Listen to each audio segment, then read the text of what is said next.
E aí, galera, beleza? Eu sou o Jaguar, o seu professor de biologia, e vamos estudar, a parte 2, tá? Do filo Nemateuminte, os nemateumintos, os nemátodas, os nematódios. Então, pessoal, vamos ver o que a gente vai estudar nessa aula, né? Tópicos da aula. Lembrando, que na aula da semana passada, parte 1, a gente viu as características gerais dos nemateumintos e os sistemas, desses nematódios. Nessa aula de hoje, na parte 2, tá? Eu vou conversar com vocês um pouco sobre a diversidade, né? Então, mostrar alguns importantes nemátodas para vocês, tá bom? Já pensando na aula da semana que vem, que a gente vai falar de doenças causadas pelos representantes desse filo, tá? E também vamos falar da reprodução nessa aula. Então, bora de diversidade e reprodução agora. Galera, então vamos começar a falar de diversidade, né? Tá bom? Vou começar mostrando para vocês a lombriga, tá, pessoal? O nome científico da lombriga é Ascaris lumbricoides, tá? Ascaris lumbricoides é o nome científico da lombriga, tá? E a lombriga causa uma doença chamada ascaridíase, tá bom? Então, uma pessoa que teve ou que tem, lombriga dentro de si, ela está com a doença chamada ascaridíase, porque a lombriga chama Ascaris lumbricoides. Galera, também tem as filárias, né? As filárias que causam a doença chamada filariose, tá bom?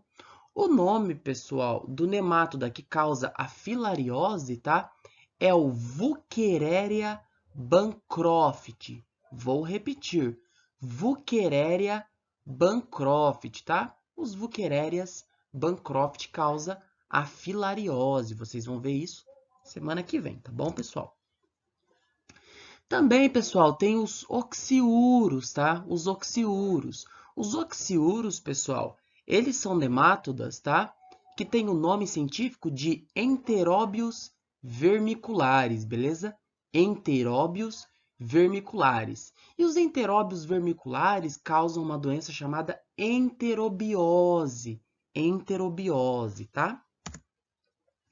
Aí, pessoal, eu coloquei esses dois juntinhos aqui, ó, tá? Que são, dois ancilostoma, tá bom? Dois ancilostoma, tá? Tem o ancilostoma duodenale, que é esse primeiro aqui, ó, o ancilostoma duodenale, tá? E tem também esse ancilostoma que tem esse nome um pouco diferente, ó, Necator americanus, tá? Necator americanus, que é esse segundo nemato daqui, tá, pessoal? Beleza? São dois ancilostomas, tá? O ancilostoma duodenale e o Necator americano causam uma doença chamada ancilostomose. Ancilostomose. Vocês vão entender melhor na semana que vem, tá, pessoal? E aí, pessoal, tem esses dois juntos aqui que eu coloquei também, ó, que é o ancilostoma canino, tá? Que é esse primeiro aqui, ó, ancilostoma canino, tá? E tem também o ancilostoma brasiliensis, que é esse segundo aqui, ó, o ancilostoma brasiliensis, tá? Esses dois aqui, pessoal, tanto o ancilostoma canino quanto o ancilostoma brasiliensis no ser humano causa, uma doença que a gente chama de larva migrans, tá? Larva migrans. Por quê? Porque é uma larva que fica andando na pele, o popular bicho geográfico, tá? Então, se vocês já viram, já tiveram ou conhecem aquela doença chamada bicho geográfico, que o nome correto é larva migrans, vocês vão entender certinho semana que vem. A aula da semana que vem vai estar top, galera. Top de linha, tá? Vocês conhecem, ó, é causado por esses nemátodas aqui, tá bom? Galera, então, por que eu estou mostrando essa diversidade para vocês de nemátodas? Porque, galera, tá? É bom vocês já conhecerem, ter visto a primeira vez, tá? Essa diversidade aqui, porque semana que vem eu vou mostrar para vocês de novo, tá bom? Mas já tratando das doenças que cada um desses nemátodas podem causar. Vou aproveitar esse momento que eu tô com esse monte de nome científico aqui de verme, tá? De nemateuminto projetado para vocês, para lembrar uma coisa muito importante, que é a nomenclatura científica. Vamos lá? Eu sei que vocês viram na primeira aula, mas eu vou retomar. Vou pegar aqui a lombriga, tá? O Ascaris lumbricoides, causador da ascaridíase, tá? O nome científico é o nome, tá? É binário, tá? É o nome binomial. Por quê? Porque bi é 2, tá bom? Uma pessoa bissexual é uma pessoa que tem preferência por 2 sexos, né? O sexo masculino e o sexo feminino, tá? Então, bi é 2, tá, pessoal? Então, galera, olha só. O nome científico é formado por 2 nomes. Esse primeiro nome aqui, que aqui é Ascaris, e esse segundo nome aqui, Lumbricoides, beleza? Binomial. Lembrando, galera, tá? Que o primeiro nome, que no caso aqui é Ascaris, é o gênero. Ascaris é o gênero. Lumbricoides é o epíteto específico. Lumbricoides é o epíteto específico, tá? As provas vão tentar fazer vocês acreditarem que lumbricoides, que o segundo nome é a espécie. Não é a espécie, galera. O segundo nome é o epíteto específico e o primeiro é o gênero. A espécie é os 2 juntos. A espécie é o gênero, Ascaris, mais o epíteto específico, Lumbricoides, tá? Então, galera, a espécie é binomial, é os 2 nomes juntos. Ascaris lumbricoides é o nome da espécie da lombriga, beleza? Tá bom? Tem muita desinformação falando que esse segundo nome é a espécie. Não, se você acreditar nisso e colocar isso numa prova, tá errado, você vai tomar bomba, beleza? Então, primeiro é o gênero, segundo é o epíteto específico. Os 2 juntos formam a espécie. Gênero Ascaris, sempre com letra maiúscula no começo. Sempre com letra maiúscula. Epíteto específico, que é o segundo nome, Lumbricoides, sempre com letra minúscula no começo, beleza? E o nome sempre tem que estar destacado no texto, ó. Ascaris lumbricoides, Wuchereria bancroft, Enteróbios vermiculares, Ancylostoma duodenale, Necator americanus, Ancylostoma canino e Ancylostoma brasiliensis. Todos esses nomes científicos estão em itálico, tá? É diferenciado do resto das palavras do texto, tá bom? Fechou? Só para lembrar, galera, isso é importante, tá? Então, esse aqui é um pouco da diversidade. Relaxa, que semana que vem a gente vai falar melhor dessa galerinha aqui. Galera, bora falar um pouco da reprodução, né? Ou seja, a reprodução é gerar filhos, gerar descendente, gerar uma prole, tá? O que é prole, Jaguar? Prole são os filhos, são os descendentes, tá bom? Reprodução. A reprodução dos nemateumintos é sexuada. Lembra, galera, lá dos plateumintos? Os plateumintos têm uma reprodução sexuada e também uma reprodução assexuada. Nemateuminto não, galera. Verme cilíndrico, nemateuminto, tem reprodução sexuada apenas, beleza? E reprodução sexuada é aquela que ocorre a mistura de material genético, tá bom? A mistura de material genético. A reprodução sexuada é aquela que gera filhos, descendentes, prole, diferente dos pais, porque tem uma mistura de material genético. O ser humano faz uma reprodução sexuada, tá, pessoal? Por isso que você pode até ser parecido com seu pai e com a sua mãe, mas você não é a cópia do seu pai nem da sua mãe, porque a nossa reprodução é sexuada porque tem mistura de material genético. E para entender a reprodução sexuada, olha só, ela ocorre a partir da junção de um gameta masculino, né? Aqui no caso é um espermatozoide, um gameta masculino, com um gameta feminino, que aqui no caso ó, é um óvulo, é um ovócito, tá? É um óvulo. Então, gameta masculino com gameta feminino, gameta com gameta se juntam e formam um zigoto, galera. Um zigoto, uma célula ovo, um zigoto, tá bom? Você já foi um zigoto um dia, beleza? Você é fruto da junção de um gameta masculino com um gameta feminino, tá, galera? E só para lembrar, vocês vão entender melhor essa questão de ser haploide, de ser diploide, lá com o professor Capo, tá bom? E também com o professor Michel, tá? Só que só para lembrar, ó, presta atenção. Essa célula haploide a gente chama de N, tá? Haploide N. Esse gameta masculina tem 1, 2, 3 cromossomos, tá? Cromossomo, pessoal, é é DNA, tá, pessoal? É DNA, ó. 3 cromossomos aqui, tá? No gameta masculino. E no gameta feminino, tá? Ele também é haploide, também é N. Ele tem 1, 2, 3, tá bom? 3 cromossomos também. Quando você junta 3 cromossomos com 3 cromossomos, você tem 6 cromossomos no zigoto.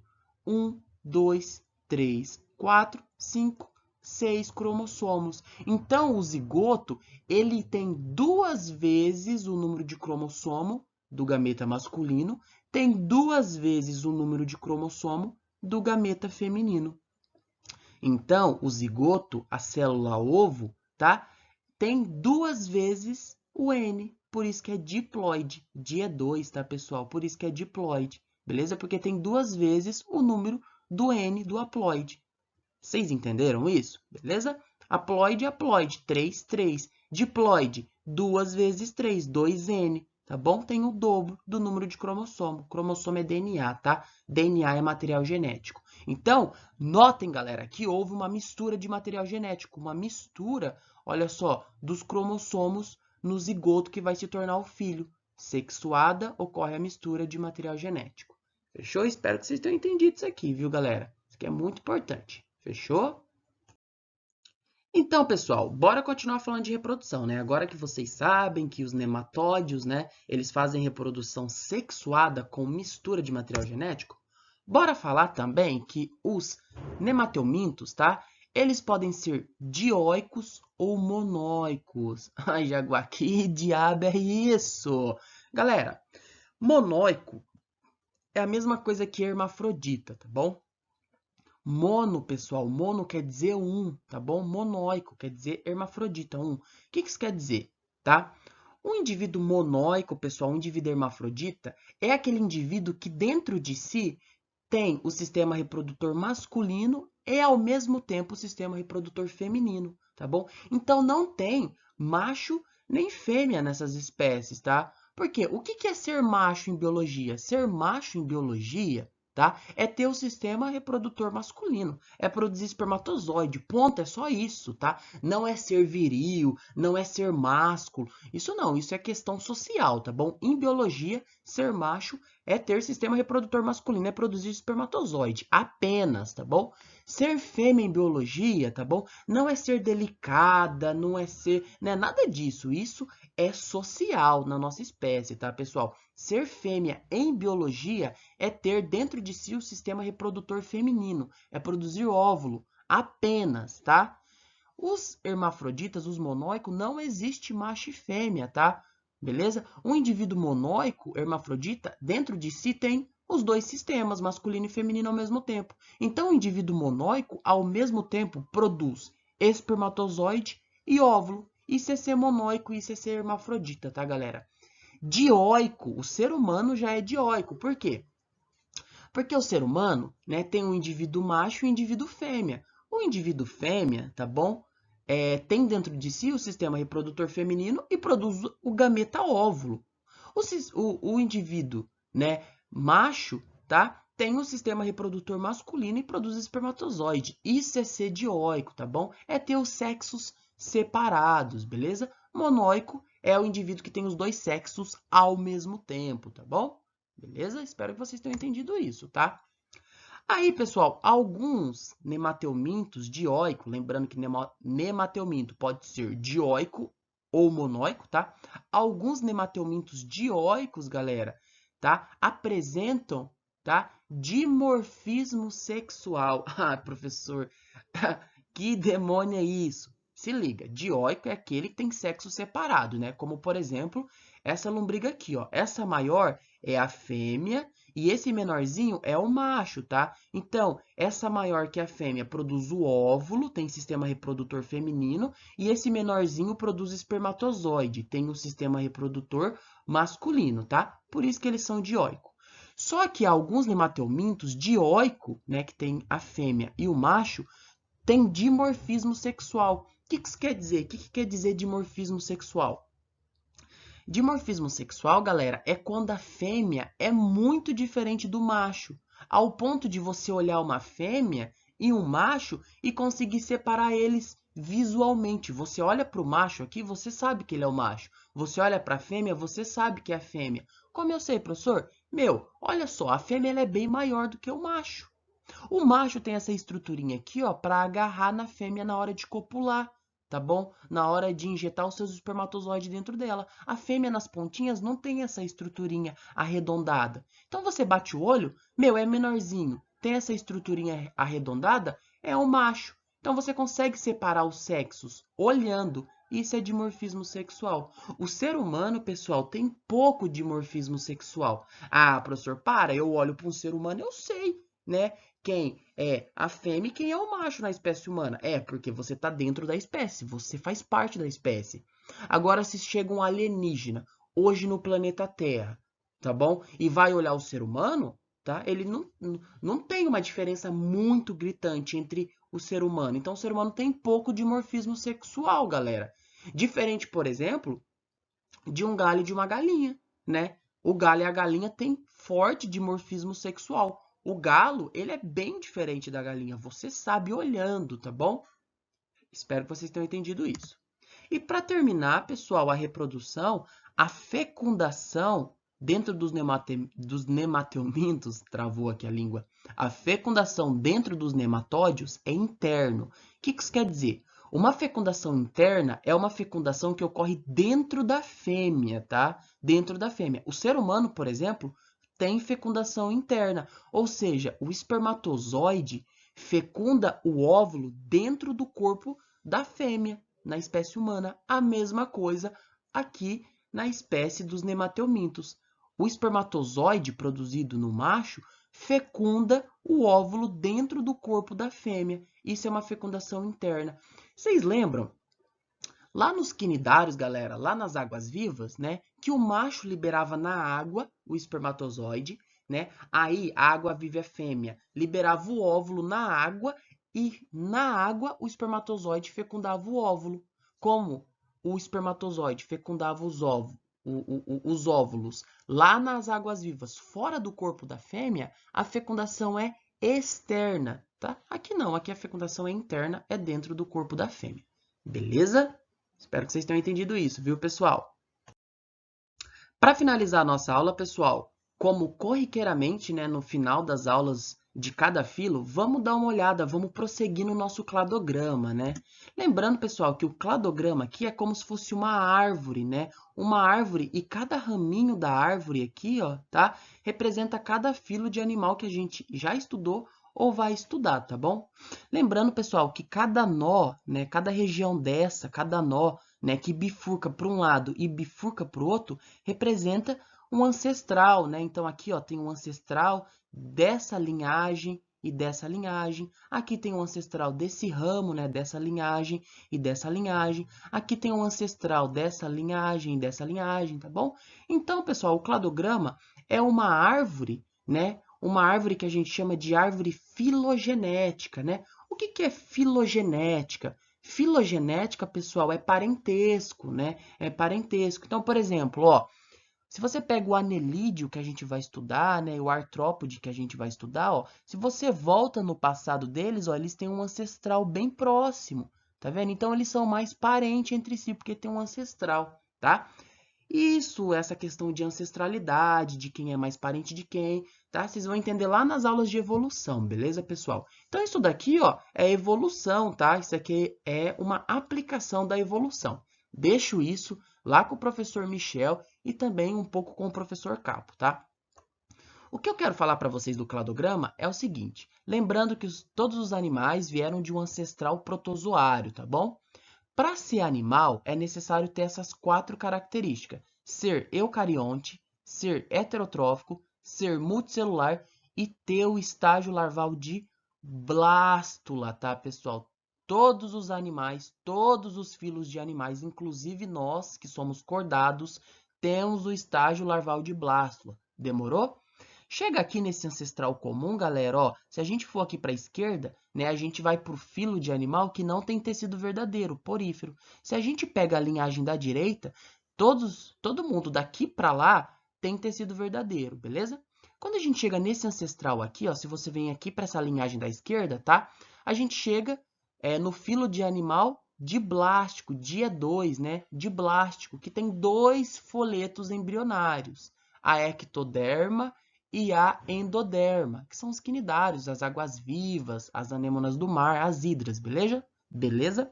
Se você volta aqui e vem para a linhagem da direita, você já pega os animais que são triblástico. Tri é 3, tá? Que tem 3 folhetos embrionários. Os diblásticos, né, que são os quinidários, tem 2, endoderma e ectoderma. Os triblásticos, né, o ser humano é um triblástico também, já tem 3. Tem a endoderma, tem a ectoderma, mas tem também a mesoderma. Aí, quando você chega nesse ancestral aqui, ó, você pode ir para a linhagem da esquerda ou para a linhagem da direita. Hoje, né, eu quero ir para a linhagem aqui da esquerda, né, para falar rapidamente com vocês do filo, né, dos animais acelomados, ou seja, que não tem uma cavidade, que não tem um celoma, que não tem um buraco dentro do corpo. Quem são eles? São os vermes achatados, são os plateumintos, beleza? São acelomados. Se a gente pega a linhagem da direita, tá? O ramo da direita aqui, ó, todo mundo da direita para cima tem a cavidade corporal, tem um buraco no corpo. O ser humano tem uma cavidade corporal, tá? O ser humano faz parte dessa linhagem da direita. O ser humano é um cordado, tá? Então, entra aqui, ó. Nesse ancestral comum, se a gente pega a linhagem da esquerda, que é o que a gente estudou agora, a gente cai nos nemateumintos, beleza? Nos nemateumintos. E os nemateumintos, que é essa linhagem da esquerda, são blastocelomados, são pseudocelomados. Ou seja, os vermes cilíndricos nemateumintos, né, eles têm uma cavidade do corpo, né? Por quê? Porque eles vêm dessa linhagem aqui que tem cavidade corporal. Só que eles não têm um celoma verdadeiro, tá? Eles não têm um celoma totalmente revestido pela mesoderma, tá? Que eu mostrei a imagem para vocês. Eles têm um quase celoma verdadeiro. Então, eles têm um pseudoceloma, um blastoceloma, são blastocelomados os nemateumintos, beleza? Aí, pessoal, conforme a gente vai estudando, a gente vai pegar a linhagem aqui da direita e continuar o nosso estudo, fechou? Pessoal, era isso que eu tinha preparado para vocês. Semana que vem a gente vai falar, tá, de doenças causadas por nemateumintos, beleza, pessoal? Cai muito nas provas, elas cobram muito doenças e principalmente o Enem. O Enem adora falar de doenças causadas por plateumintos, vermes achatados, e por nemateumintos, vermes cilíndricos, que eu vou falar na aula da semana que vem. Foi um prazer e uma satisfação imensa estar aqui com vocês. Muito obrigado, valeu, forte abraço e fui!